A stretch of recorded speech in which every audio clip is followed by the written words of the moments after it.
Hi guys, good morning! Welcome back po dito sa Gandara SR Channel for Showbiz Update. Ang tatalakayin nga natin ngayon at pag-uusapan mga kakimpaw ay pumapatungkol nga po dito sa magandang balita natin. Hinggil po dito sa post ni Paula Avellino na mayroon pala siyang tinatago. Oy, grabe naman nga yun. Ang tatalino ng Kimpaw Lanchas para mapansin yan mga kakimpaw. Hoy, super! Sobrang saya ko ngayon mga hakimpaw. Parang pinawi yung bad vibes na bumungad sa akin kaninang umaga.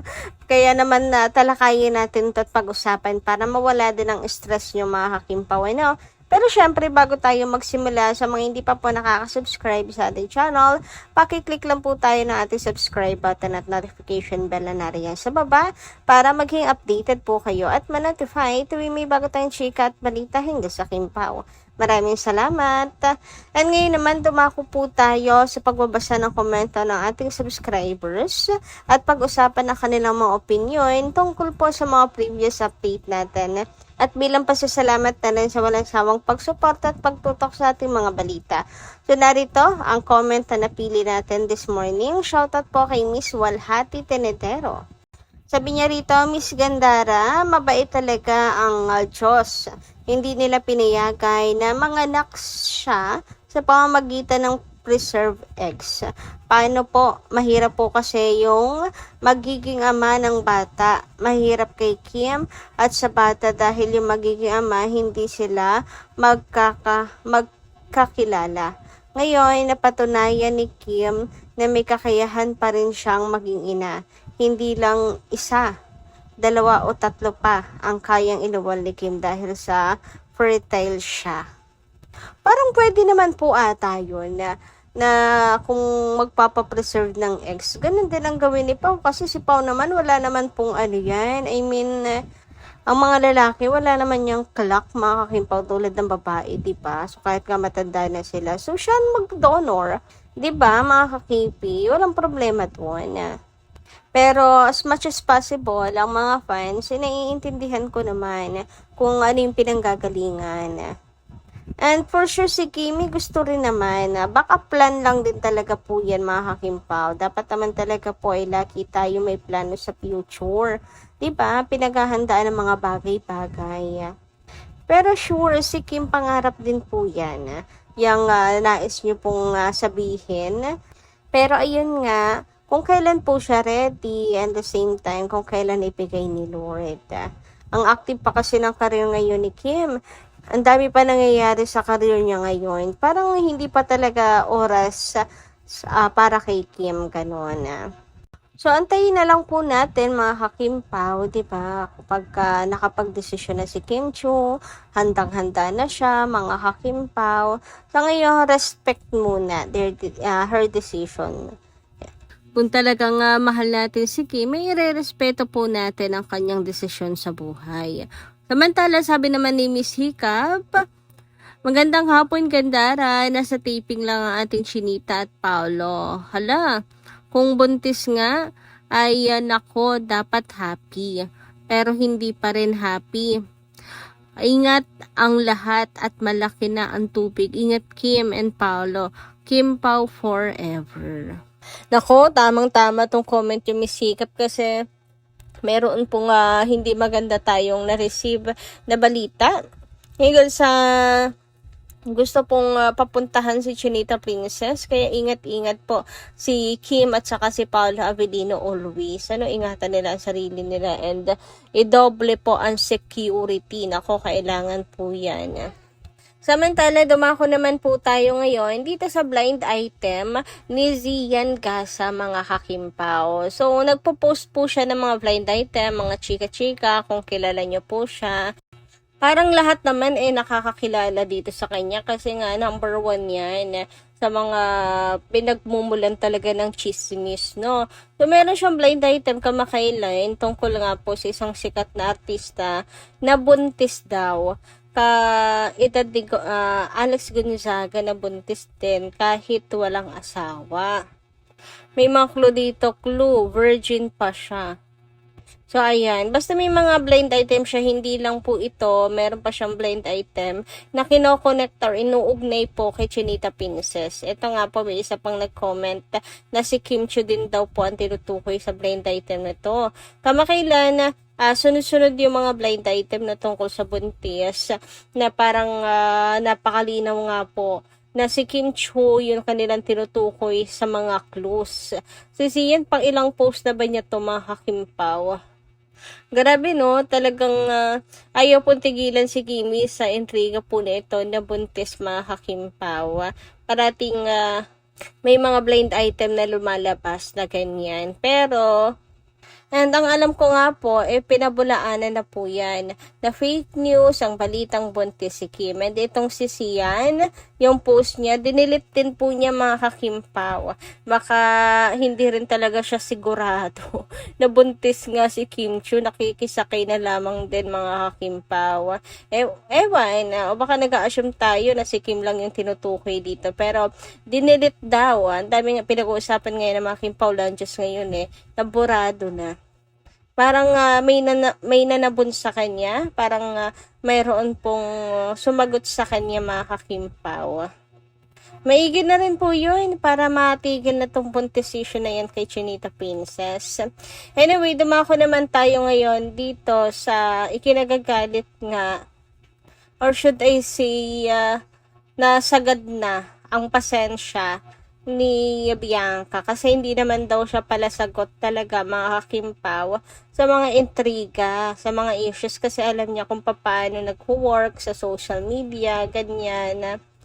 Pero this time, nadadami na nga daw po yung mga brand deals sa inatake na talagang hindi po siya tinatantanan. And may nababangga na nga daw po mga Kakimpaw. Okay nga lang daw sana kung siya lang mga kakipi yung mga DMs na ganyan. Pero yung pati po sa mga brand deals niya, sa kanyang community, sa business pages niya, nagkakalat, ay hindi na daw po tama. Sabi niya dito, normal na tao lang ho ako, hindi ako showbiz. Guys, hindi talaga ako palapatol, I swear. But I need to address this because it's getting out of hand. No offense to anyone or any fan base, but please stop involving me in issues I genuinely know nothing about. Personal DMs are one thing, but I'm now getting tags and comments even on my branded deals, business pages, and community pages. Some messages have also become offensive and are already bordering on bullying, all because of assumptions and the stories about me online that simply aren't true. I've ignored a lot because I know how social media works, but please naman, leave my work, business, and communities out of it. These have absolutely nothing to do with whatever issues you're trying to involve me. Ayan, napakalinaw mga Kakimpaw. Klinaro niya na walang katotohanan ang tungkol sa kanilang dalawa ni Paula Avellino na iginigi at dito.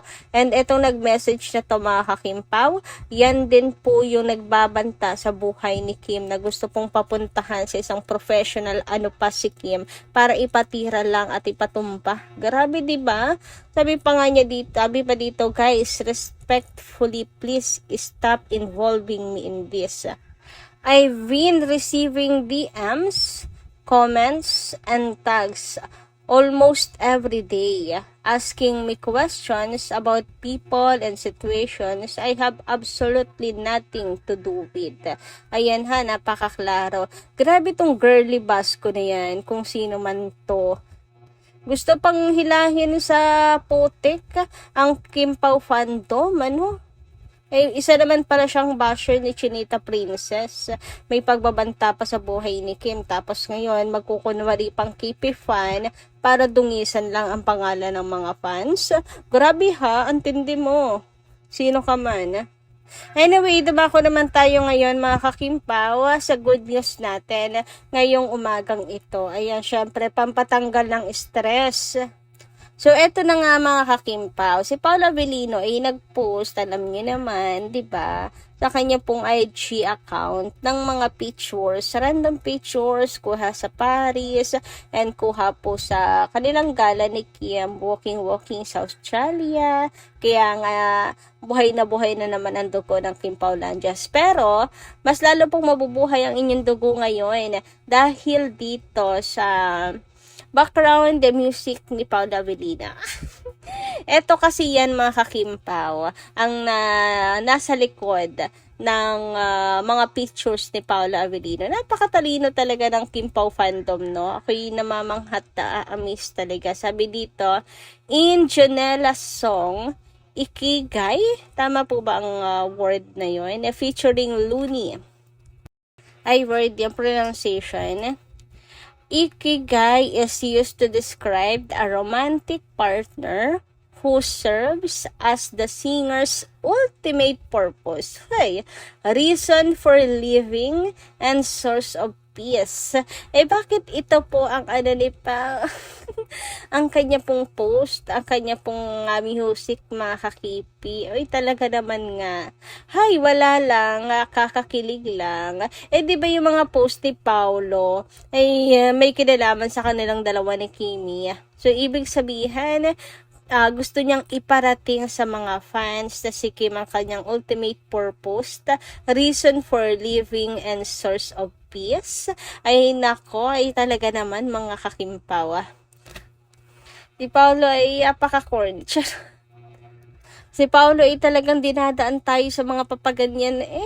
Kinakailangan talaga maging matalino para magets po ang mga gustong sabihin ni Paula Avellino. Tayo nilalaro parati ng ganyan ng Kimpaw. Pero okay lang. Nakakakilig naman mga kakipi at sulit kapag nalaman mo naman talaga may thrill ba? But anyway, about nga sa source of peace, ultimate purpose, and reason for living.